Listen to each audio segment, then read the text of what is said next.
Зэг сайн уу guys, юу цаана за бүгд өнөөдрийн мэдрэгий. За өнөөдөр энэ бол ерөнхийдөө USD, Yen, Gold, Nasdaq 100, Bitcoin, EURUSD гэсэн одоо хослолууд, крипто, за тэгээд мэдээж металлын одоо үндсэндээ анализ гэсэн үг. Анализа хийцгээе. Окей. За тэгэхээр USD Yen daily time frame үндсэн хөлбөр USD Yen дээр downtrend selling zone-тай байгаа. За тэгэхээр энэ бол майнерын төвшин, major-ын төвшөндөө бол uptrend buying zone-тай impulse хөдөлгөөн явах хэрэгтэй байтал майнерын төвшөндөө бол downtrend selling zone-тай болчиход байгаа асуудал байгаа. За downtrend selling zone-ийн хөдөлгөөн бол өмнө байсан евролийн дэмжлэг одоо даралт болж байгаа zone руу break-in хийгээд ороод ирсэн байдалтай. Дээшээ бол өмнө оройны даралт болж байгаа resist руу 150-ны 214 рүү бол өсөх боломжтой хөдөлгөөн байж байгаа. Окей. Альтины break-in хийсэн те. За 4 цаг дээр бол хөдөлгөөн 4 цагийн uptrend buying zone-той ерөнхийдөө TraceMT хөдөлгөөн Fibonacci-гийн 61 гаруй дээр орж ирсэн учраас энд байгаа энэ оройн даралт одоо энд харагдж байгаа энэ орой энэ орол энэ орой гэсэн энэ даралтан дээр бол даруулах хэрэгтэй байгаа. Энэ даралтан дээр 150 101 дээр бол зогсно гэж харж байгаа.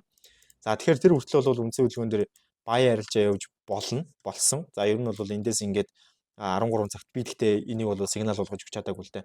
Тэгээд 13 цагт бол эндээс байдагдсан байгаа 5 арын бай. Тэгээд энэ хүртэл бол 150 101 хүртэл бол байдагдана. Тэгээд эндээсээ буцаад унж орж ирэхдээ бид нар бол эндээс сел хийхгүй буцаад унж орж ирэхээр нь болонгууд нь буцаад байдна. Яагаад гэж байгаа вэ гэх юм бол энд бол daily time frame-ийн reverse хөдөлгөөн орж ирэх боломжтой гэж нэгд үзэж байгаа. Хоёрдугаарт нь 4 цаг аптай байгаа. Гуравдугаарт нь daily time frame break-in хийсэн байгаа учраас ингэж харж байгаа. За Gold дээр юу болж байна харъя. За Gold-ийн хувьд бол Gold-ийн би энэ анализыг нэлээд удаан хугацаанд ярьсан анализ байгаа. За ерөөдөө энэ оройны даралт буюу одоо энэ оройнуудын хамтарсан байгаа resist line дээр 90 гэж ярьж исэн 2980 мая хавцаа үнэн дээр 4 цаг дээр бол хөдөлгөөн 4 цагийн uptrend buying zone-тай байгаа. Яг одоогийн байдлаар өмнө нь бол байсан. Бид нар эндээс байдсан. За ерөөдөө эндээс байдж өгөөд энэ хүртэл байдж өгсөн байгаа. Тэгэнгүүт тэр нь яаж харагдаж байгаа вэ гэхээр 30 минутын дээр ингэж харагдаж байгаа. 30 минутын үндсэн хөдөлгөөн эндээс байдагдаад энэ хүртэл явсан гэсэн үг. Окей. За өнөөдрийн хувьд ямар байгаа вэ гэхээр өнөөдрийн хувьд бол daily still upтай buyтай, TraceMT 23.6-тай, impulse үнэхээр P-богороо явна гэх юм бол бүр энд харагдаж байгаа 3215.16 өнөөдөр рүү явах хэвээр. 4 цаг дээр бол хөдөлгөөн 4 цагийн uptrend buying zone 23.6 levelтэй impulse явах боломжтой initial bounce-тай үндсэн хөдөлгөөн 3082 гэдэг үнийг зорж байгаа. Гэхдээ энэ бол тэрнээс өмнө эргэжч магадгүй ирэхгүй ч гэж магадгүй ер нь өсөлтийн хөдөлгөөн цааш үргэлжлэх байхаа марг. Миний тооцоосноор бол тэгээ ерөнхийдөө хөдөлгөөн 30 минутын дээр бол uptrend buying zone-тай ерөнхий uptrend buying zone-ийн хөдөлгөөн бол за эндээс бид нэр сайтраа ажиглуул энд нэг юм ярал үүсгээд reverse хийчингүүтлээ буцаад дээшээ орой үүсгээд Mod Funds-ийн хамгийн өндөр ашигын үзүүлэлт 153,704 Америк доллар. Хамгийн өндөр ашиг татан авалт 40,427 Америк доллар. Та Mod Funds шалгуурыг давж бидэнд өөрийгөө тооцоололтой, эрсдлийн менежменттэй, ашигтай арилжаач гэдгээ батлан биднээс 600,000 Америк доллар хүртэлх live дансыг авч Mod Funds Pro Trader болоорой. Таны амжилт бидний амжилт.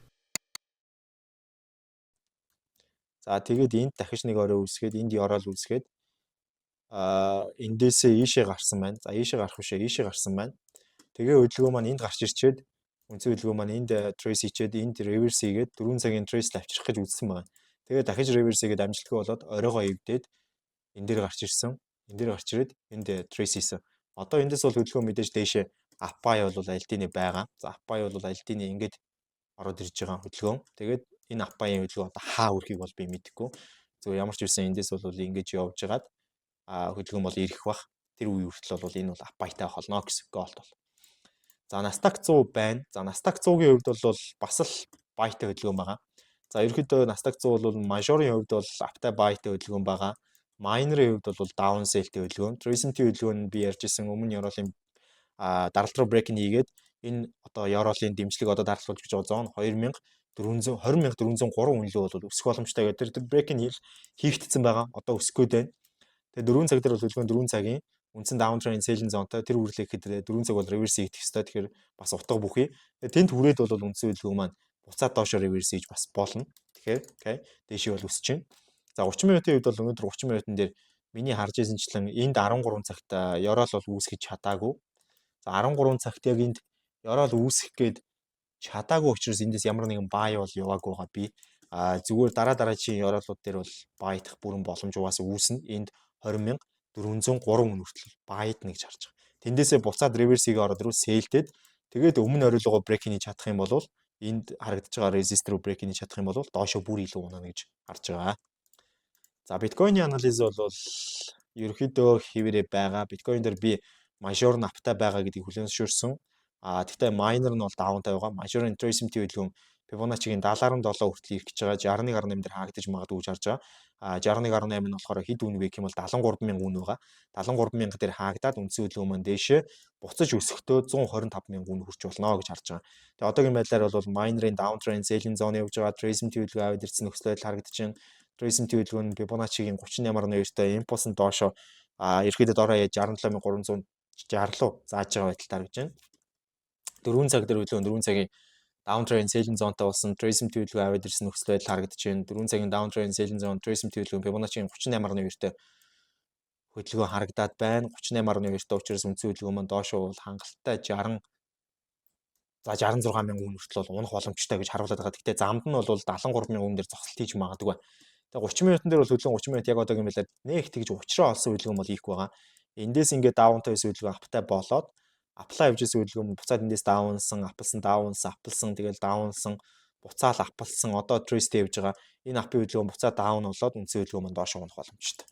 Биткойн дээр бол би ерөөхдөө том цагууд дээр илүү харж байгаа. 4 цаг болон daily time frame дээр 66,000 үнийг макста 73,000 үнийг наанда харж байна л гэсэн. За евро USD бол buyтай байгаа. Евро USD бол daily time frame үндсэн хөдөлгөөн ерөнхий мажор нь бол даунтай гэдгийг би хүлээн зөвшөөрсөн байгаа. Гэхдээ мажорын tracing хөдөлгөөн хоёр дахь удаага ирж minor бол after-end buying zone-тай tracing хөдөлгөөн 23.6 level initial bounce-тай. Impulse хөдөлгөөн дээшээ бол ерөнхийдөө л 1/12,191-ийг зааж байгаа. Гэхдээ тэрний наа 1/11,900 дээр бол зогсолт хийх боломжтой. Тэрнээс өмнө ч одоо зогсолт хийх боломжтой байгаад байгаа. Гэхдээ 11,900 бол ер нь бодит үн шүү. Тэгэхээр 4 цаг дээр бол хөдөлгөөн 4 цагийн uptrend trend buying zone-тай байгаа. Uptrend buying zone-ийнхоо tracing хөдөлгөөнийг авчирна. Дээшээ гарлаа, tracing хөдөлгөөн авчирлаа, impulse хөдөлгөөн явахдаа дээшээ 1/10,732 гэдэг дүнлүү бол явах боломжтой. 30 минутын дээр бол хөдөлгөөн uptrend buying zone-тай байгаа. За 30 минутын uptrend buying zone-ийн хувьд бол daily time frame-ийн өмнө оройны resist цохигдоод trace авчираад impulse явж байгаа. 4 цаг дээр бол хөдөлгөөн 4 цагийн uptrend buying zone-тай байгаа. Өмнө орой хүрэх ёстой байсан хүрсэн.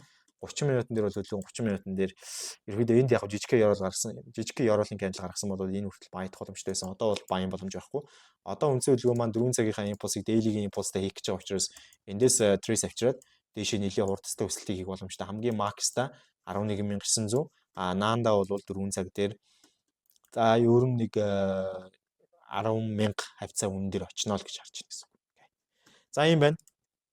Euro USD, Nasdaq 100, Gold, USD Yen тэгээ биткойн гэсэн энэ зүйлсийг бүгд анализ хийлээ. Баярлалаа, баяртай. Тэгээд арилжаа гарууд мэдээж рүүм рүү явна. Арилжаа гарахгүй бол тэгээд чимээгүй холно.